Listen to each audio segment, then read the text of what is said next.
Hello hi welcome to my YouTube channel home science Darpan में आप सभी का वेलकम है।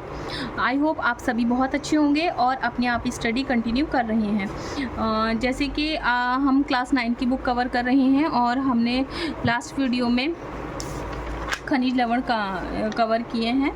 जिन लोगों ने ये वीडियो नहीं देखी है वो जा कर के प्लेलिस्ट में देख सकते हैं और आपको ये वीडियो बहुत हेल्प करने वाली है अपकमिंग एग्ज़ाम में।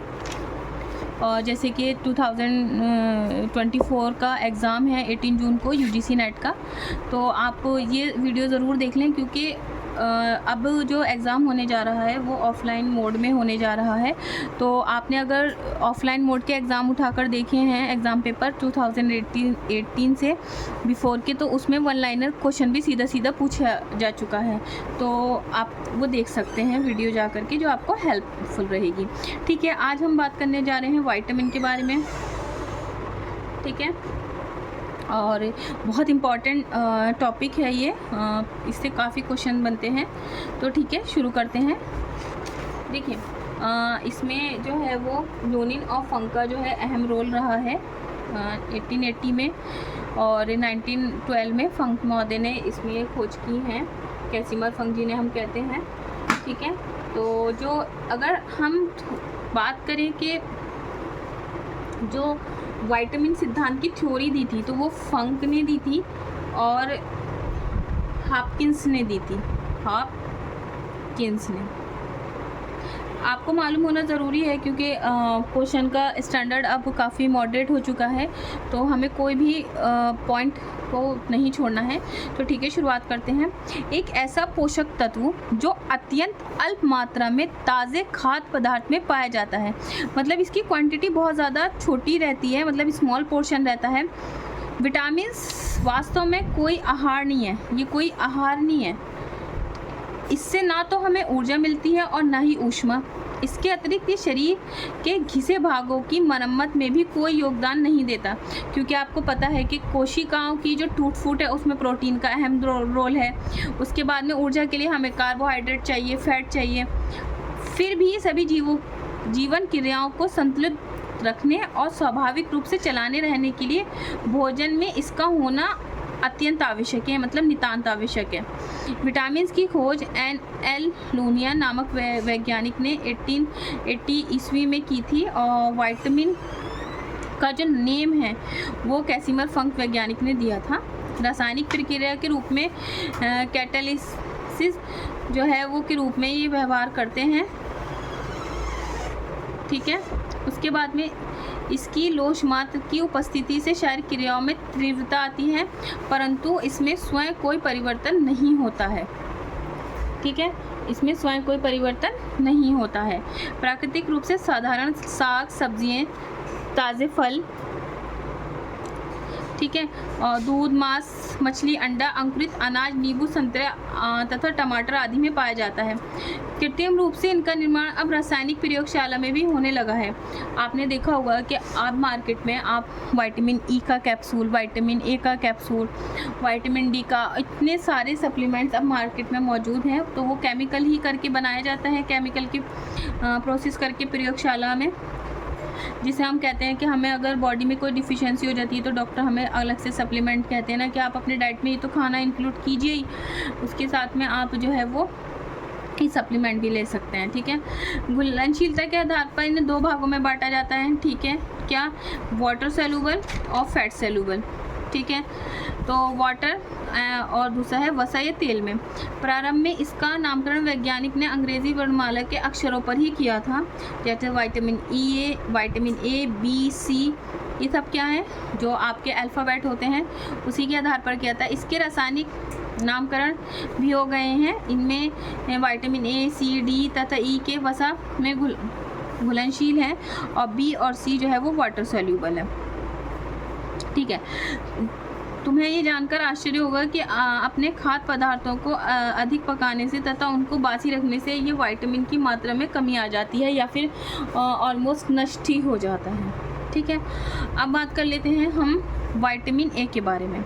क्या विटामिन ए शारीरिक विकास में सहायक है, ठीक है। आइस के लिए बहुत ज़्यादा इम्पॉर्टेंट है, हड्डियों में बहुत इम्पॉर्टेंट है, हड्डियों के लिए, पाचन क्रिया को ठीक रखने में, श्वसन तंत्र में, जो तंत्रों की श्लेष्मिक झिल्ली होती है उसमें, कोशिकाओं को स्वस्थ रखने में, त्वचा को स्वस्थ रखने में, रोग निरोधक क्षमता बढ़ाने में आवश्यक है। इसके अभाव से नाइट ब्लाइंडनेस हो जाता है। ये विटामिन हरी पत्तेदार सब्जियां, दही, पनीर, मांस, मछली, अंडे में पाया जाता है, लेकिन ये मेनली जो है वो येलो कलर की चीज़ों में ज़्यादा पाया जाता है, जस्ट लाइक पपीता है, संतरा है, आम है, इसमें ये अच्छी क्वांटिटी में पाया जाता है, ठीक है। अब थोड़ा सा हम बात कर लेते हैं कि जो आपको विटामिन ए है, ये एंटी इन्फ्लेक्शन विटामिन है, एंटी ज़ेरोपैथेलेमिक विटामिन है, और इम्पॉर्टेंट बात क्या है कि जो विटामिन ए है इसे हम प्रोविटामिन भी कहते हैं, ठीक है। जो हमारे शरीर में क्या होता है कि ये हम लेते तो रेटिनॉल की फॉर्म में है ना, और ये हमारे लीवर में जाकर चेंज किस में हो जाता है, कैरोटीन की, ठीक है। कैरोटीन की फॉर्म में चेंज हो जाता है, वही रेटिनॉल में चेंज हो जाता है, कैरोटीन शरीर में चेंज होकर रेटिनॉल में चेंज हो जाता है, ठीक है। कैरोटीन इसका पूर्वगामी रूप है। तो आज ये मैंने आपके साथ विटामिन ए डिस्कस किया है, और अगर हम बात करें कि इसमें कैरोटीन में भी आगे जो है वो 3 टाइप्स होते हैं, जैसे अल्फ़ा है, बीटा है और गामा है, तो ये चीज़ इसमें होती है। और इसमें एक इम्पॉर्टेंट है जो कि मैं आपको जब इसको डिटेल में पढ़ाऊँगी तो आपके साथ डिस्कस करूँगी कि एक गोल्डन राइस, ये PYQ है, आपको पता भी है कि गोल्डन राइस में क्या पाया जाता है। तो गोल्डन राइस में विटामिन, जो गोल्डन राइस चावल है वो विटामिन ए रहता है उसके अंदर, ठीक है। अगर हम इसकी प्राप्ति की बात करें तो यह हमने देख लिया कि मछली, अंडे में रहता है, और जैसे कि गाजर बहुत अच्छा सोर्स है, और जो आपका आम है, पपीता है, ये बहुत अच्छे सोर्स हैं।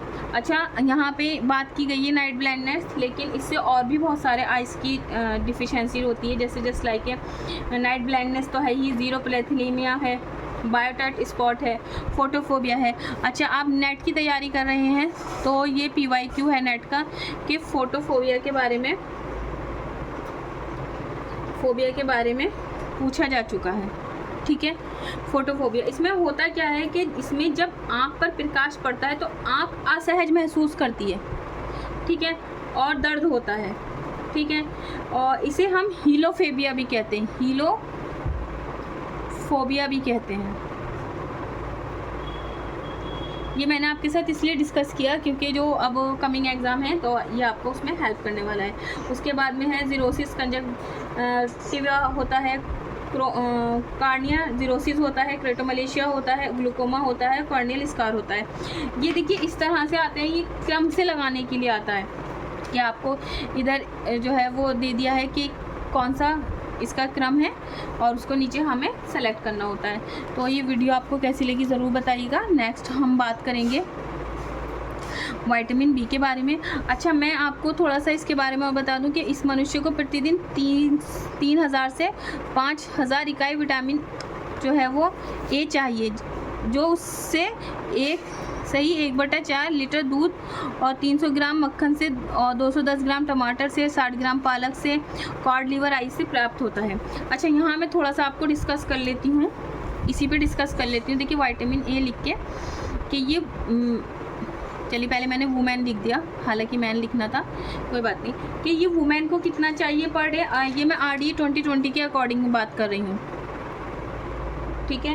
तो वुमेन को कितना चाहिए ये मैं आपको बताती हूँ कि 840 mg। और उसके बाद में जो आपकी प्रेग्नेंट हैं और लैक्टेटिंग है, तो प्रेग्नेंट में पीछे कर देती हूँ, प्रेग्नेंट को आपको चाहिए 900 और लैक्टेटिंग वुमेन को चाहिए आपका 950, ठीक है।